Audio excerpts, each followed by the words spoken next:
Kaleshwaram project ద్వారా గోదావరి జలాలను తీసుకొచ్చి సూర్యాపేట జిల్లా తుంగతుర్తి నియోజకవర్గంలోని రైతుల కాళ్లు కడిగిన గొప్ప అపర భగీరథుడు ముఖ్యమంత్రి కేసీఆర్ అని ఎమ్మెల్యే గాదరి కిషోర్ కుమార్ కొనియాడారు. వెంపటి గ్రామానికి చెందిన కాంగ్రెస్ పార్టీ సర్పంచ్ అబ్బగోని పద్మ సత్యనారాయణ గౌడ్ ఆధ్వర్యంలో కార్యకర్తలు బీఆర్ఎస్ పార్టీలో చేరారు.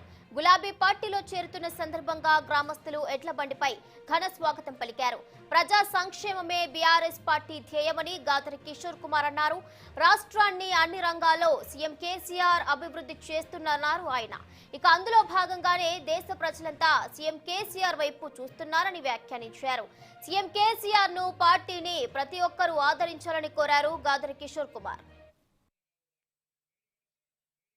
కాళేశ్వరం ప్రాజెక్టు కడితే ఆ గోదావరి దగ్గర ప్రాణాయిత వచ్చి కలుస్తుంది ఉపనది. ఆ ప్రాణాయిత కలిసే దగ్గర నీళ్లు ఉన్నాయి, పైనుంచి నీళ్ళు వస్తలేవు గోదావరి జిల్లాలో, పైన ఆనకట్టలు కట్టేసుకుని.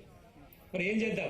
మేడిగడ్డ దగ్గర కడితే ప్రాణాయిత వచ్చి కలుస్తుంది కాబట్టి అక్కడ నీళ్లు దొరుకుతున్నాయి, మనం ఇక్కడ కట్టకపోతే వృధాగా సముద్రంలో కలుస్తున్నాయి అని చెప్పేసి కాళేశ్వరం దగ్గర కడితే ఆ కాళేశ్వరం నుంచి Sundilla, Annaram, Yellapeta, పక్కపొట్టి Nandimedaram, Lakshmi pump house, Gayatri pump house, mid Maneru, lower Maneru, ఆ కిందికి వచ్చిన తర్వాత కాకతీయ మెయిన్ కెనాల్, ఆ నుంచి మైలారం ప్రాజెక్టు, ఆ కింద బయ్యనవాగు దాటిన తర్వాత తుంగతుర్తి నియోజకవర్గంలో వెలిశాల గ్రామం దగ్గర మనకు గోదావరి జలాలు వస్తున్నాయి.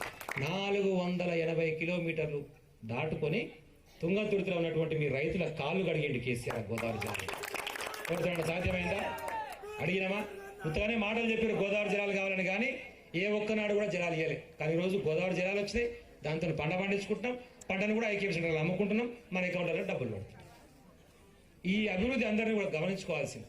గతంలో నువ్వు అన్నావు, నేను తమ్ముని